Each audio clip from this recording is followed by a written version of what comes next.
કેમ છો વિદ્યાર્થી મિત્રો? ઘણા લાંબા સમયથી આપ રાહ જોઈ રહ્યા છો.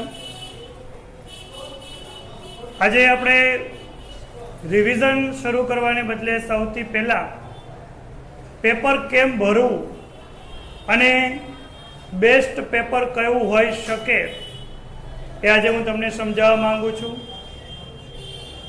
વિડીયોમાં ઠેઠ સુધી સાથે રહેજો. એસપીસીસી વિષયની અંદર બેસ્ટ પેપર કઈ રીતે ભરી શકાય એનું એક સરસ મજાનું ડેમો હું તમને અત્યારે આપી રહ્યો છું. કેમેરા સાથે અહીંયા જોડાયેલા રહેજો. વિદ્યાર્થી મિત્રો, એસપીસીસી વિષયમાં સૌથી પહેલા વિભાગ એ, જે એક એક લીટી છોડી અને આ રીતે આપણે લખીશું. ત્યારબાદ આવશે વિભાગ બી. કોઈ પણ જવાબ લખો, વચ્ચે બે લીટીનો ગેપ રાખવો. ખૂબ જ સારા અક્ષરે આ જવાબો તૈયાર કરવાના છે. આપણે 10 પ્રશ્નના 10 જવાબો લખવાના છે. વિભાગ એ અને બી બંને રોકડા માર્ક છે. એ પૂરા થઈ ગયા પછી સેક્શન એફ લખવો વધુ સરળ બનશે. આપ જોઈ શકો છો સેક્શન એફ કેટલો સરસ રીતે અહીંયા લખેલો છે. જરૂરી નથી કે એક જ પેજની અંદર આપ પૂરો કરો.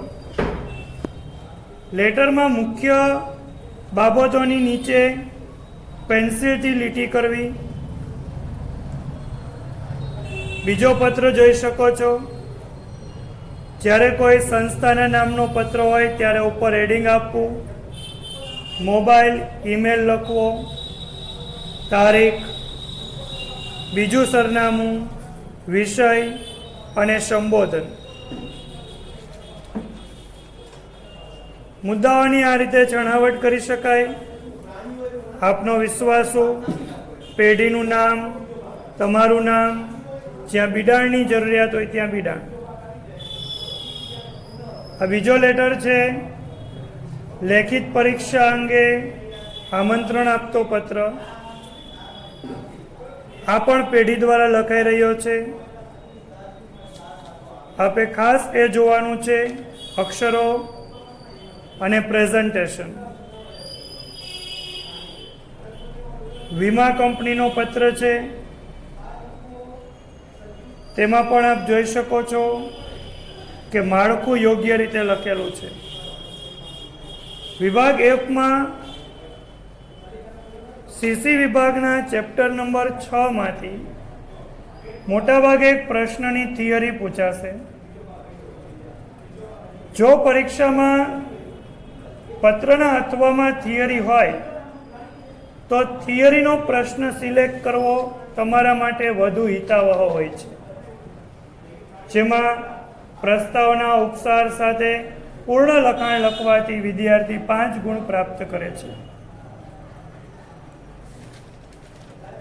વિભાગ ઈ, આપ જોઈ શકો છો આ વિદ્યાર્થી દ્વારા ખૂબ સરસ રીતે ઈમેલ તૈયાર કરવામાં આવેલો છે. ઈમેલ કઈ રીતે લખવો તેના વિડીયો આપણી ચેનલમાં ઉપલબ્ધ છે જ, જે પણ આપ જોઈ શકો છો. વિભાગ ઈના પ્રશ્નમાં પ્રસ્તાવના અને ઉપસાર હોવા જરૂરી છે. સેક્રેટરીની ફરજો છે, એકદમ સ્પષ્ટ છે. એક મુદ્દો લખી અને એક લીટી અહીંયા છોડેલી છે, જેથી લખાણ સુવાચ્ય બને.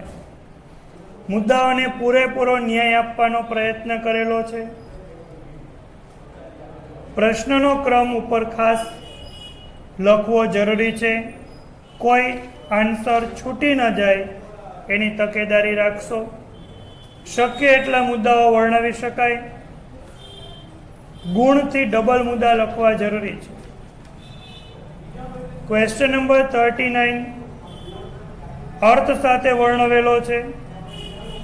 જો પ્રશ્નપત્રમાં એવું લખેલું હોય કે અર્થ લખો, તો અર્થ લખવો ફરજિયાત છે, કારણ કે અર્થનો 1 ગુણ પરીક્ષામાં ગણવામાં આવે છે.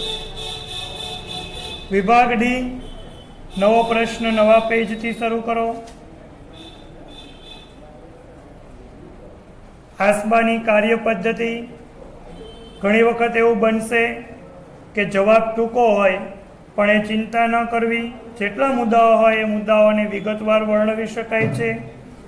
6 મુદ્દાઓ 1, 2, 3, 4, 5, 6 6 મુદ્દાઓ છે. 3 ગુણ પૂરા મળવા પાત્ર છે.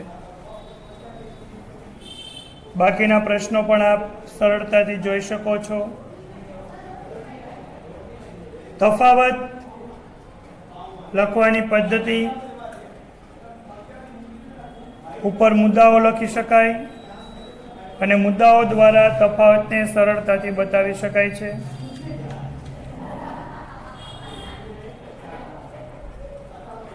કોઈ જ પ્રકારની ઉતાવળ કર્યા વગર જેટલો પ્રશ્નનો જવાબ માંગેલો હોય તેટલો બતાવો.